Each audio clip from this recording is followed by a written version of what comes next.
ప్రేమైనటువంటి సహోదరి సహోదరులారా, మీకు అందరికీ మన ప్రభు అయిన యేసుక్రీస్తు యొక్క పరిశుద్ధ నామమును బట్టి వందనాలు తెలియపరుస్తున్నాను.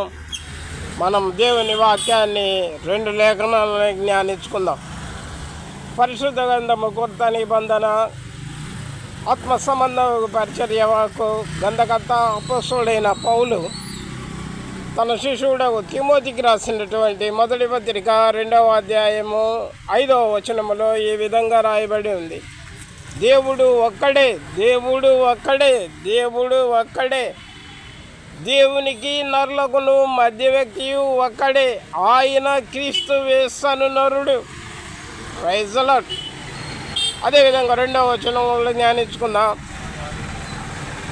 అపోస్తలుడైన పౌలు ఆత్మ సంబంధ పరిచర్యకు కొత్త నిబంధన గ్రంథకర్త అపోస్తలుడైన పౌలు రోమాలో ఉన్న దేవుని సంఘానికి రాసిన పత్రిక 9వ అధ్యాయము 5వ వచనంలో ఈ విధంగా రాయబడి ఉంది. ఈయన సర్వాధికారి అయిన దేవుడై ఉండి నిరంతరము స్తుతారుడై ఉన్నాడు. Amen. Praise the lord. Hallelujah. దేవుడు మనలను ఆశీర్వదించునుగాక. ఆమేన్.